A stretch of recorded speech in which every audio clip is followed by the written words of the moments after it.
Mrs. Lovett here for our second week, Monday, for our 5-minute daily review.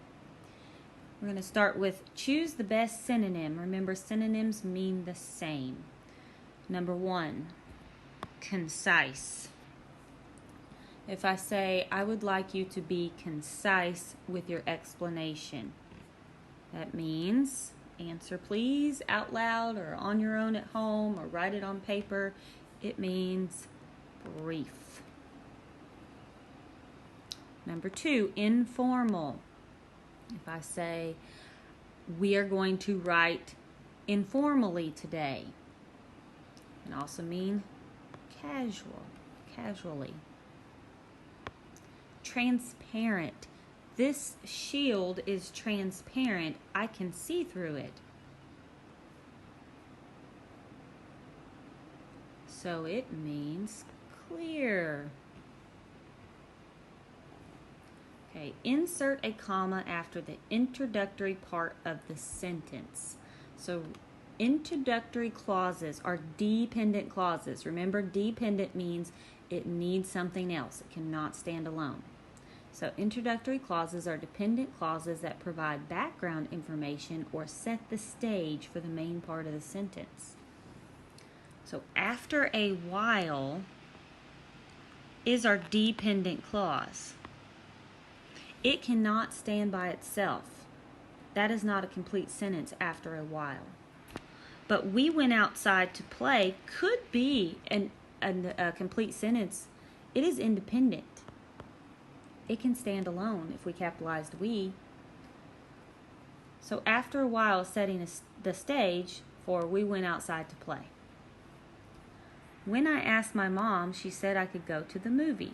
When I asked my mom is the dependent clause or the introductory part of the sentence. When I asked my mom, she said I could go to the movie. She said I could go to the movie could be independent, it could stand alone. When I asked my mom, could not. That's a comma. Okay, later that afternoon, we all went swimming. We all went swimming could be all by itself. It could be a complete sentence. It is independent. But later that afternoon, later that afternoon? Later that afternoon cannot stand alone. It is dependent. So it is introducing this independent clause. So let me go ahead and erase the mess. Where's my markup? It's hiding over here. I want to make sure those commas are more clear. So after a while, comma, when I asked my mom, comma, and later that afternoon, comma. Okay, edit the sentence.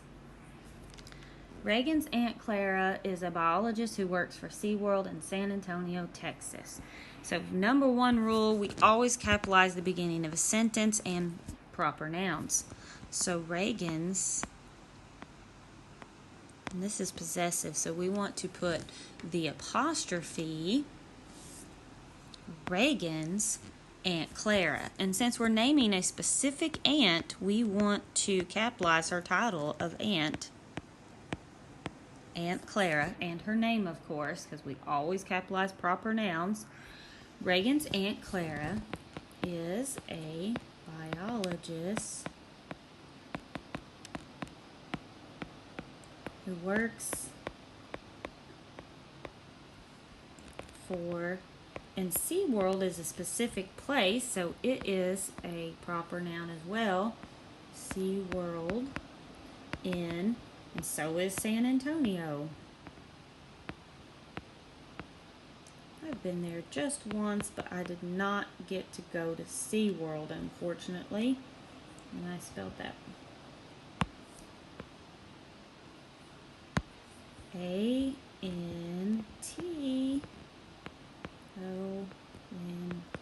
San Antonio. And we need a comma after the city and before the state. San Antonio, Texas. And we always capitalize states. Fill in the blanks with EY to spell the words. So, E spells key. all, but in this sense it's going to be alley, ow, valley.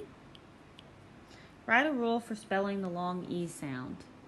Well, the long E at the end of the word can be spelled with EY. I'm restating, capitalizing, long E at the end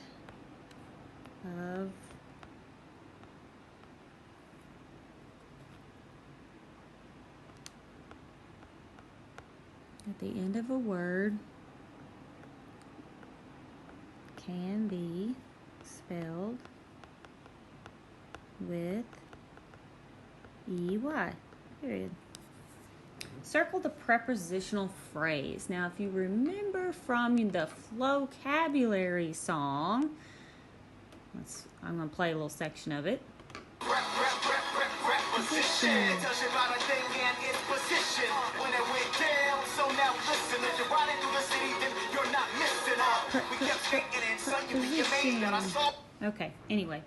A preposition tells us directions. Let's see. It tells you about a thing and its position. So prepositional phrase is a group of words consisting of a preposition, its object, and any words that modify the object. So we're talking about a position, such as under. So Gina's kitten played under the bed. So the prepositional phrase is under the bed. After the movie, George and Ben ate pizza. When? After the movie, they ate pizza. Okay, now choose the underlined meaning of the underlined word. Choose the correct meaning of the underlined word. Let me get this out of the way. The fossa is a large cat-like carnivore native to the island of Madagascar. It has flexible ankles that allow it to climb up and down trees, head first, as well as jump from tree to tree. I have never heard of the fossa before. I've heard of Madagascar, but that's very interesting. Flexible ankles. Let's see, what could flexible mean? Stiff? Well, if they were stiff, then you may not be able to climb up and down trees. Bendable, furry, meat-eating. Meat-eating would definitely not be it. We're talking about the ankles. Meat-eating ankles? No. Stiff, furry, maybe, but nope. I'm going to go with bendable. Okay, there's day 1, Monday.